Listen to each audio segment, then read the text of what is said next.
গোয়েন্দা সূত্র হলেও জানানো উচিত ছিল, 24 ঘন্টা আগে হলেও জানানো উচিত ছিল ভারতের পানি বাংলাদেশে ছেড়ে দিবে, কিন্তু না জানিয়ে রাতের আধারে পানিতে ডুবিয়ে বাংলাদেশকে মারার অধিকার কোন রাষ্ট্রের, জাতিসংঘের এরকমের কোনো কিছু নাই যে একটি রাষ্ট্র আর একটা রাষ্ট্রকে পানি দিয়ে রাতের আধারে মানুষকে হত্যা করবে।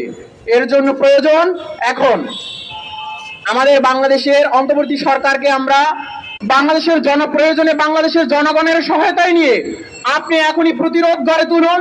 জনগণ আপনার সাথে আছে। আজকে ফারাক্কা বাঁধের বিপরীতে বাংলাদেশের উচিত হবে এখন বাঁধ নির্মাণ করা। আজকে যদি আমরাও বাঁধ নির্মাণ করতে পারি তাহলে ভারতের এক সময় বাংলাদেশের কাছে নতজানু হতে হবে, হাত জোর করে ক্ষমা চেতে হবে। এটাই এখন আমাদের মূল চাহিদা। এরপরে আপনারা বাংলাদেশকে বিভিন্ন ভাবে মারবেন, আপনারাও ভুলে যাবেন না বাংলাদেশের ছাত্র সমাজ 15 দিনে যদি দেশের পরিবর্তন ঘটাতে পারে তাহলে ওই ভারতের মানচিত্রকে খামচে ধরে 7 সিস্টারকে আলাদা করতে পারবে। তাদেরকেও আলাদাভাবে আমরাও বিভিন্ন ভাবে আপনাদেরকে আগ্রাসনের শিকার করে আমরা পারবো। কিন্তু বাঙালি জাতি বীরের জাতি, বাঙালি জাতি কারো কোনো ক্ষতি করার চেষ্টা করে না, কিন্তু আপনারা যা করতেছেন সেটা সীমার বাহিরে। আজকে আপনার বাহাচ্ছে হত্যা হলো, ভারতের আগ্রাসনের বিরুদ্ধে লেখতে গিয়ে আজকে প্রাণীকে হত্যা করা হয়েছিল, তারও বিচার বাংলাদেশে হয়নি। বাংলাদেশকে এভাবে একটা স্বাধীন রাষ্ট্রকে আজকে ভারত মারবে এটা প্রশ্নই আসে না। এখন বাংলাদেশকে সোচ্চার হতে হবে, সজাগ থাকতে হবে, পাল্টা আক্রমণের প্রস্তুতি নিতে হবে। যদি আমরা আমাদের অধিকার নিয়ে বাঁচতে চাই আমাদের পরিশ্রমের মাধ্যমে আবার দ্বিতীয় একটি বাঁধ তৈরি করতে হবে, যেই বাঁধের মাধ্যমে আমরা বাংলাদেশের শান্তি ফিরিয়ে আনতে পারবো। এই আশা প্রত্যাশা রেখে এখানেই শেষ করছি। আল্লাহ হাফেজ। ভারতীয় পানি আগ্রাসনের প্রতিবাদে ইসলামী ছাত্র বাংলাদেশ ঢাকা মহানগর আয়োজিত আজকের বিক্ষোভ পূর্ব সমাবেশে এ পর্যায়ে বক্তব্য রাখবেন ইসলামী ছাত্র আন্দোলন বাংলাদেশের কেন্দ্রীয় সদস্য ইব্রাহিম হোসেন। আসসালামু আলাইকুম রহমতুল্লাহ। ইসলাম দেশ ও মানবতার অত্যন্ত প্রহরী ইসলামী ছাত্র আন্দোলন বাংলাদেশ ঢাকা মহানগর আয়োজিত আজকের বিক্ষোভ মিছিলের সম্মানিত সভাপতি, উপস্থিত আছেন কেন্দ্রীয় নেতৃবৃন্দ, আমার সামনে হচ্ছে বিপ্লবী ছাত্র জনতা। আমরা 1971 সালে স্বাধীন সমস্ত রাষ্ট্র পেয়েছি। স্বাধীন সমস্ত রাষ্ট্র পাওয়ার পর দীর্ঘ 56 বছর যারাই ক্ষমতা ছিল দেশ পরিচালনা করবে তারা একের পর এক ভারতের পররাষ্ট্র নীতি মেনে নিয়েছে। এখন নতুন করে দীর্ঘ 16 বছর আওয়ামী লীগের অত্যাচার থেকে জালেম শাসককে হটিয়ে বাংলাদেশ নতুন করে স্বাধীনতা অর্জন করেছে। কিন্তু ভারত ভেবেছে দীর্ঘ 56 বছর এবং দীর্ঘ 16 বছর যে বাংলাদেশ আমাদের পররাষ্ট্র নীতি মেনে নিয়েছিল, আমরা যেভাবে বাংলাদেশকে দেখেছি, বাংলাদেশকে যা বুঝাতে চেয়েছে তাই বুঝিয়েছে। এখন দেখতেছে নতুন করে বাংলাদেশ জাগ্রত হয়েছে, বাংলাদেশের মানুষ কথা বলতে শিখেছে, বাংলাদেশের মানুষের তাদের অধিকার আদায় করতে শিখেছে। ভারতের তা এখন ভালো লাগতেছে না। তারা আমাদের দেশের মাছ নিয়েছে, তারা আমাদের দেশের গ্যাস নিয়েছে, তারা আমাদের দেশের বিদ্যুৎ নিয়েছে। এখন তাদের স্বার্থে আঘাত লেগেছে। স্বার্থে আঘাত লাগার কারণে তারা রাতের অন্ধকারে চোরের মতো তারা তাদের পানির মধ্যে ছেড়ে দিয়েছে। এটাই তাদের সর্বশেষ শক্তি। তারা ভেবেছে আমরা পানি ছেড়ে দিয়ে বাংলাদেশকে ডুবিয়ে দেবো, বাংলাদেশের মানুষ আবার ভারতের সেই শীতকাল বাংলাদেশ আবার পররাষ্ট্র নীতি মেনে নিবে। তার কখনো সম্ভব হবে না। বাংলাদেশের মানুষ জেগে উঠেছে। প্রয়োজনে ভারতের বিরুদ্ধে আবার যুদ্ধ করবো ইনশাআল্লাহ। তবুও ভারতের কোনো পররাষ্ট্র নীতি আমরা মেনে নিব না।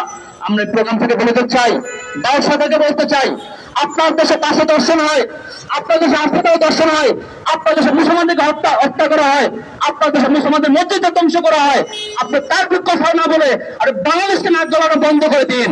আমরা স্পষ্ট বলতে চাই, এই ছাত্র সমাজ জেগেছে, এই বাংলাদেশের মানুষ জেগেছে। যদি প্রয়োজন হয় আবার ভারতের বিরুদ্ধে আমরা যুদ্ধ করবো ইনশাআল্লাহ। যেখানে রাজপথে কথা বলছে ওখানে। ধন্যবাদ সবাইকে। বিক্ষোভ পূর্ব সমাবেশে এ পর্যায়ে বক্তব্য রাখবেন ইসলামী ছাত্র আন্দোলন বাংলাদেশের কেন্দ্রীয় সদস্য এম মাইদুল হাসান সিয়াম। ছাত্র নেতা এম মাইদুল হাসান সিয়াম।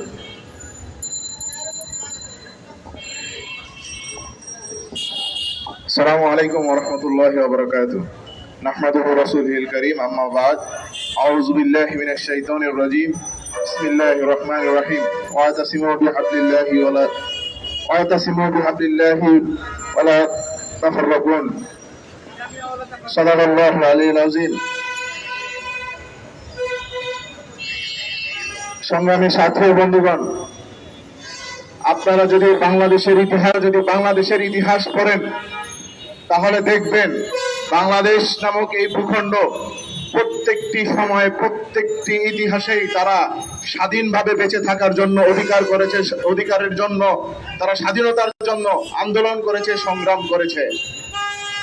1947 থেকে 1952, 1969, 71 পরবর্তী বাংলাদেশের সবচেয়ে বড় ছাত্র জনতার গণ অভ্যুত্থান 2024 সালে বৈষম্য বিরোধী ছাত্র আন্দোলনের মাধ্যমে আমরা দেখিয়ে দিয়েছি গোটা 15 বছরের এক জগত্তর পাথরের মতো একটি স্বৈরাচার সরকারকে কিভাবে 15 দিনে উৎখাত করতে হয়।